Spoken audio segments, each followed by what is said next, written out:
Alright guys, so on to the rest of the Axial Wraith build.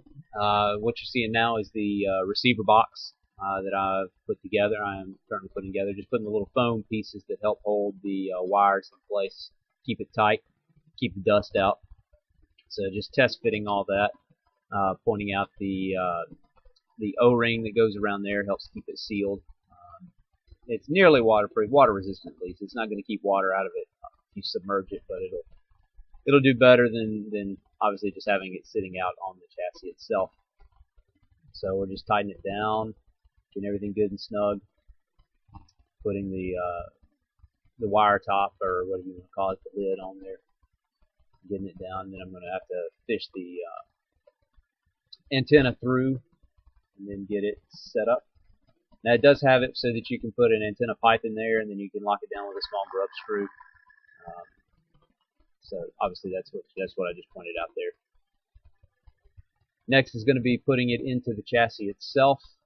It's pretty easy. It's only 4 screws, so nothing too complicated. Just make sure you get the right size screws in the right spot. I believe there are 2 different size ones.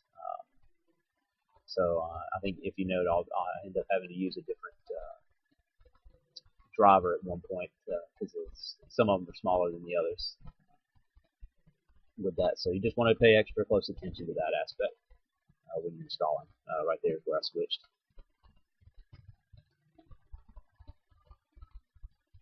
Double check, make sure you got them right. And now we're putting on. You've got two options for your receiver for your speed control. One was just a flat plate that I showed earlier, and then this plate is designed actually for the ESC that I have. It's a perfect fit. It's an Axial brand. I can't remember the name of it, but you can see everything just snaps right into place. So if you're using the Axial branded stuff, which most of that's Castle Creations, it'll just pop into place. Now we're moving on to the interior pieces. Obviously putting together the seats. Those are going to bolt directly into the Lexan interior piece. You're going to end up with 2 different size screws, so just make sure you pay close attention. You've got a larger one up front and then a smaller one in the back.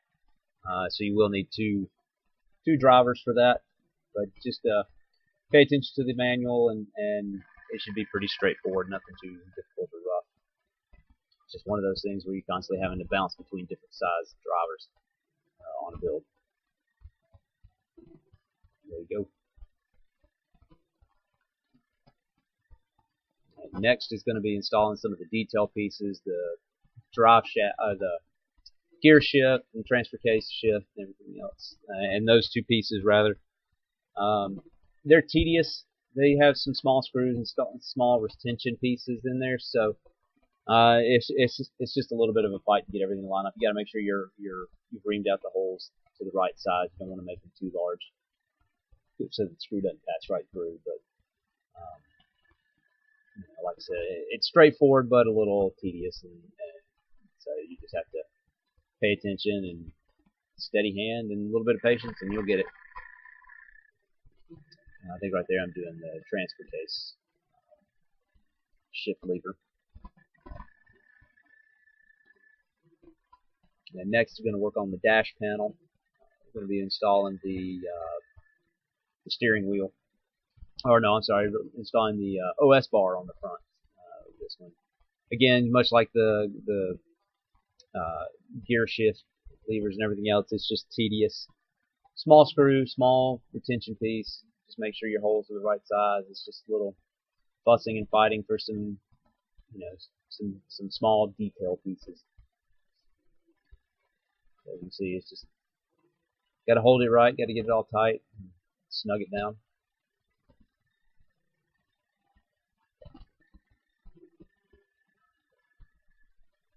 And next is going to be the steering wheel, or the steering column and wheel. You're going to have a small bracket there that's going to hold the steering column in place. 3 holes, I believe it is, for that piece. So much like the other ones we've done, it's just a couple of small screws and some fussing and fighting with it. Sorry it gets out of picture there. It's hard to tell sometimes when I'm building with where the video camera is actually looking. But as you can see, got the steering column in, then test fitting the steering wheel, a little bit of glue, and then just put it on top of the steering column, and there you go. I should have used a little bit better glue, as you'll see, because this steering wheel is going to fall off here in a minute. And then I'm reaming out the hole so that I can mount this onto the rest of the interior piece. It bolts in, so it's not glued on or stuck on, no double-sided tape. You've got 2 bolts here that are going to run through, and then they're going to be held on with nuts onto the rest of the interior piece. You can see where it goes right there. And that's just running those through just like you would anything.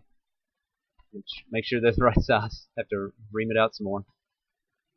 It's a bunch of just trial and error test fitting.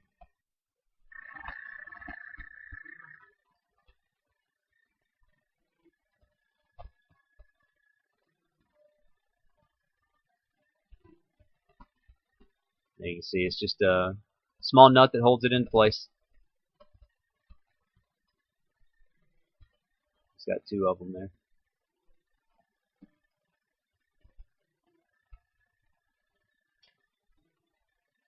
And then once you've done this part, you're going to move on to actually mounting it into the chassis itself. Just going to show the one side at this particular point. It's got 2 screw holes on that right hand side down at the bottom, and you're gonna want to get one of them started and then go ahead and move on to the other one because it's a tight fit. You have to stretch it just a little bit. You'll see here in a minute that I'm going to have to kind of angle that screw to try to get it to capture the part of the chassis where it goes into. It's just tight, so it's a very snug fit. So that's what I'm fighting with here. It's off screen. I apologize for that. But there you can see kind of the angle I'm having to go in to get it to catch just right. And then once I get it started, it's no problem. Everything pulls itself together, and you can go about tightening it down and move on to the next part. Which in this instance, it's kind of nice that what they've done is they've got several predetermined positions for you to put certain electronics, wires, etc. through that chassis, through the interior piece. Right now, what I'm doing is installing the on-off switch for the ESC. There's a little spot there on underneath the dash on the driver's side where the switch fits perfectly. And so it's tedious like the other stuff because it's really small screws and it's kind of a tight area to get into underneath the steering column and get everything nice and tight. But it's nice once it's in there. You get a nice clean location for your on-off switch. So that there is a kind of a nice feature that they've had. As you can see, I'm just fighting with it a little bit, and now it's done. Stay tuned.